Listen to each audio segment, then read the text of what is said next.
आज का ये एपिसोड शुरू करने से पहले एक छोटी सी बात। क्या आप भी अपना पॉडकास्ट बनाने की सोच रहे हैं? तो एंकर ट्राई कीजिए। ये पॉडकास्ट बनाने का सबसे आसान तरीका है। नंबर एक, ये फ्री है। नंबर दो, इसमें कई सारे ऐसे टूल्स हैं जो आपको अपने फोन और कंप्यूटर पर रिकॉर्ड और एडिट करने की फैसिलिटी देते हैं। नंबर तीन, आप अपने पॉडकास्ट को डिस्ट्रीब्यूट भी कर सकते हैं, जिससे इसे स्पॉटिफाई और दूसरे प्लेटफॉर्म पर सुना जा सके। तो डाउनलोड कीजिए फ्री एंकर ऐप या विजिट कीजिए anchor.fm पर अपना पॉडकास्ट स्टार्ट करने के लिए। ये तो थी एक छोटी सी जानकारी, और अब शुरू करते हैं एपिसोड का सिलसिला। तो आज के एपिसोड में लीजिए सुनिए आचार्य चतुर्सेन शास्त्री के लिखे उपन्यास वयम रक्षा माह का भाग 94, अभिगमन, मेरी यानी समीर गोस्वामी की आवाज में। समुद्र तट पर पहुंच हनुमान ने वज्र गर्जना की, जिसे सुनकर सब वानर उत्सुक हो, ये तो मारुति की गर्जना है, कहकर समुद्र तट की ओर भागे।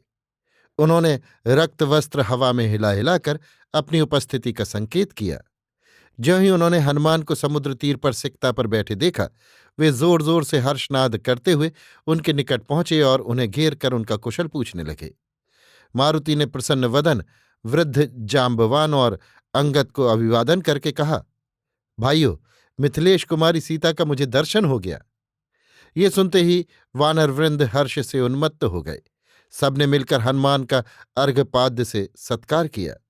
स्नान भोजन और विश्राम से निवृत्त हो सब उन्हें घेर कर बैठ गए। सभी समाचार सुनने को उत्सुक हो रहे थे।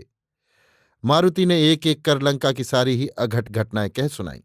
अंत में कहा, मैं मैथिली सीता को असहाय अवस्था में भयानक राक्षसियों के पहरे में छोड़ आया हूं। वे अपनी वेड़ी भी नहीं गूंथती हैं। उनके केशों की जटाएं बन गई हैं। उपवासों से वे अति दुर्बल हो गई हैं। वे हर समय श्री राम का नाम रटती हैं। सो हे वानर श्रेष्ठ, श्री राम की कृपा और आप सबकी शुभकामना से मैंने वानरपति सुग्रीव का ये कार्य सिद्ध कर दिया। अब आप महानुभाव शेष कार्य सफल करें, क्योंकि आप हर तरह समर्थ हैं। हनुमान की ये वचन सुनकर यूथपति युवराज अंगद ने कहा, हे मारुति, तुमने अनहोना कार्य किया है। बल और पराक्रम में पृथ्वी पर तुम्हारे समान दूसरा नहीं है। तुमने हम सभी की प्राण रक्षा कर ली तथा मर्यादा रख ली। अब ये विचार करना चाहिए कि हमें आगे क्या करना होगा। हनुमान ने कहा, सुनो, हम सब कुछ करने में समर्थ हैं। आप यदि ठीक समझें तो हम सब लंका चलें और रावण को मार लंका का विध्वंस कर सीता को श्री राम की सेवा में ले चलें। भावी कार्यक्रम वयोवृद्ध जाम्बवान आदि की सम्मति पर निर्भर है। आप लोग संपूर्ण शास्त्रों और शस्त्रों की विद्या के ज्ञाता हैं, पराक्रमी और समर्थ हैं। संपूर्ण राक्षसों का हनन करने में तो अकेले युवराज अंगद ही यथेष्ट हैं। फिर महात्मा नील हैं, मैंद हैं, द्विविध हैं। पृथ्वी पर देव दैत्य गंधर्व नाग यक्ष, इनमें कौन ऐसा है जो हम वीरों से टक्कर ले सके। मैं तो अकेला ही समूची लंका को जलाकर छार कर आया हूं। हमारे लिए रावण को मारकर सीता का उद्धार करना क्या कठिन है।